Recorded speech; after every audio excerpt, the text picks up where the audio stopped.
Good morning, happy Monday, how are you? I thought I'd talk today about this thing that we're all told to look within.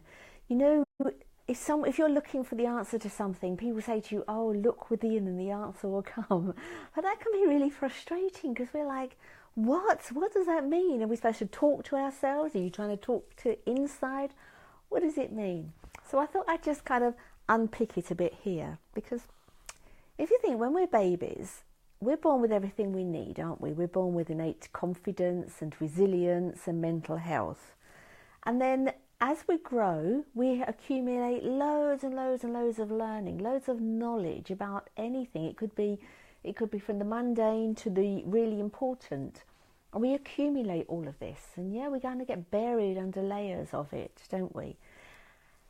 And then when we want to make a decision, that's where we go to. We go to all of our knowledge, all of the knowledge that we have up here to make a decision, to make an informed decision.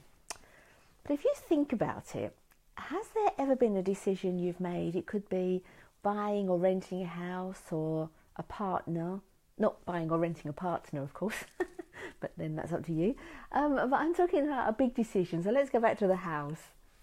So you're looking for a house and the house comes up, you see it online maybe, and you look at it and the room sizes are good and it's in the right location, and you study it and get really excited and book an appointment and off you go to look at this house, and somehow, even though it ticks all the boxes, it's just not right for you, it's just not doing it, and there's no real reason that you can think of that this would be, because, as I say, it has the right amount of rooms, has the right size of rooms, it's just where you want it to be, but it's not right.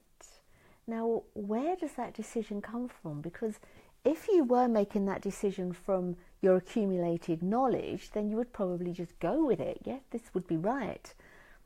But we don't, do we? Because in those instances, when it matters, that's when we do look within, without even realizing we're doing it, because there is something inside you that's saying no. So if you were just going with all the knowledge you have, you'd say yes, but you're not. There's a gut feeling, something within you, something inside that's saying no. And this is the kind of place where nothing is known, but everything is known. Yeah, that sounds a little bit more woo-wee, even more than look within, doesn't it? But I'm sure you know what I mean.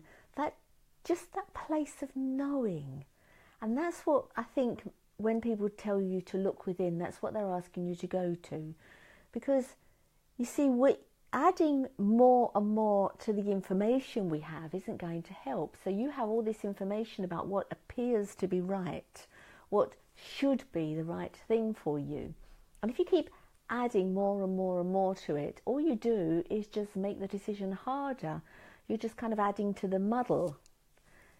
Imagine a cup of tea. You make a cup of tea and maybe you've left the tea bag in for too long and it's a bit too strong. You think, oh no, this is a bit too strong. I'll add a little bit more milk. So you put the milk in and you add a little bit more to try and make the tea a little bit weaker. But all it does is make the tea more milky. And you think, oh, I really don't like that. I really don't like this milky tea.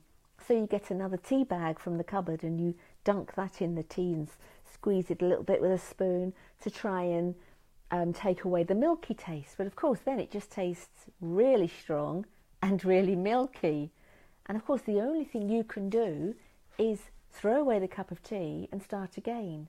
And that's a bit like trying to add more information to a mind that's already full of information. Really, what you need to do is just kind of let go back to nothing and start from there. And that can be really difficult in the middle of a decision. So that's when you really need to take a breath and just kind of do that looking within. Now, again, when I think of looking within, I always think of one of those cameras they put down your throat in the hospital to look inside you. It doesn't appear to be very appealing to me. But then I'm even thinking about that from my knowledge, aren't I? I'm even making that analogy from here and not here. And this is what we do all the time. We look, but what we see with our eyes, that's the way we are trying to understand what's going on out there. So if I look at something looking at it with my eyes, I'm still seeing it through the filter of my thoughts, aren't I? So I'm still going to have a skewed idea really about what is real. Whereas if I let go, if I actually just and let the answer pop up from within, that's likely to be a better result for me. When we look to what we think is true, it's not always the truth, and it's not always true for us.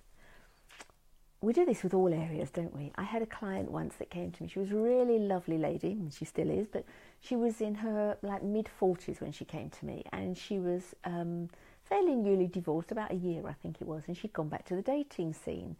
Now, she hadn't got married until she was in her mid-30s, so she hadn't been married for 20 years, but it's still been quite a few years that she'd been married, and she didn't really like going back to the dating scene, and she complained that now, of course, most people go online to find somebody, and this is what she'd done, and she complained that everyone that she found, well, they're a bit of a player, or they turned out to be already married, and she was really quite upset about this, and she had it in her mind that this was all men, okay? This was all men of her kind of age, and she wasn't ever going to meet anyone that was halfway decent. So we started talking about this, and the more she was talking, the more she was seeing things for herself. So I was kind of asking her what kind of men she dated before, and it turns out she'd always dated kind of the bad boys, the players, the ones that seemed to be on the edge, because in her mind she had this equated with fun. Now, this was a really old idea from when she first started to go out and meet guys, and she'd go to clubs, and she still had that idea, but of course she wasn't that person anymore. She had changed over from being kind of 17, 18. She wasn't the kind of person anymore. She didn't need to hold on to the same ideas, because this was all coming from here. So the more she talked, and the more she was complaining that there really wasn't anybody out there, and she wasn't going to meet anybody that was nice, and she just met these players, then it turns out there was a guy that she'd been talking to, and they'd emailed, and then they'd gone on to have conversations. This guy was a teacher. He was just kind of normal, and he was nice. And the more she talked about him, the clearer it became that actually she was quite attracted to this guy. They really had nice conversations. They had what she would call a proper conversation. It wasn't all on a superficial level. They really talked about things that mattered to them. And the more she was talking to me, she kept slowing down and thinking, and you could really see that she was looking inside. She was looking within. And at the end of our time together, she said, I think I'm going to give this guy a try. I mean, what's to lose? I already know I quite like him. I know that we seem to get on quite well, so what's to lose? Well, you know what I'm going to say, don't you? Since then, over the months, every now and again, she emails me to let me know how she's getting on and how happy she is. Because you see, when she stopped viewing the world and decision-making from here, from her accumulated thoughts and knowledge over the years, when she actually slowed down and looked within, she saw that actually what she wanted was very different from what she thought she'd always wanted. And again, looking within gave her the choice of, why not try it? Why not try it? And I think this is a really interesting thing, isn't it? That when we slow down, that is when we go to that place of knowing where we know nothing. It's the kind of isness about us, isn't it? And I'd like to just kind of go back to a story that you must have heard me tell before, because it is a favourite of mine, but I'll go back to it anyway.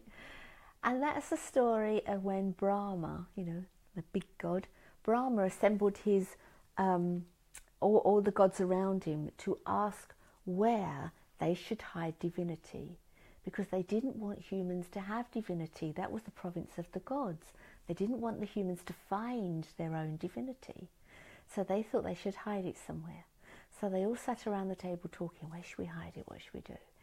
And then the god said, I know, let's hide it deep, deep, deep in the earth. And Brahma thought, and he said, no, no, they'll find it there. They'll dig down deep and they'll find it there. So they all thought again. And then one of the gods said, I know, let's hide it deep, deep, deep in the sea. They thought, and Brahma said, no, they'll learn how to dive down, they'll find it down there. And so they all sat thinking again, and one of them said, I know, let's hide it on the highest mountain. No, Brahma said, they'll climb, they'll find it up there. And they all sat around, and the god said, well, we don't know where we can hide it. It would seem like there is no place on earth or sea or in the air that we could hide this. And the Brahma said, I know, we'll hide it deep inside them because they'll never find it there. And that divinity, that sense of God is me but I am not God, that sense of knowing is deep inside us, isn't it? So whenever you need to make a decision, look within. Not with the hospital camera, not by talking to yourself, but just allowing this knowing to come up from within. Okay, so I hope you have a good week, and I shall see you next Monday. Bye bye.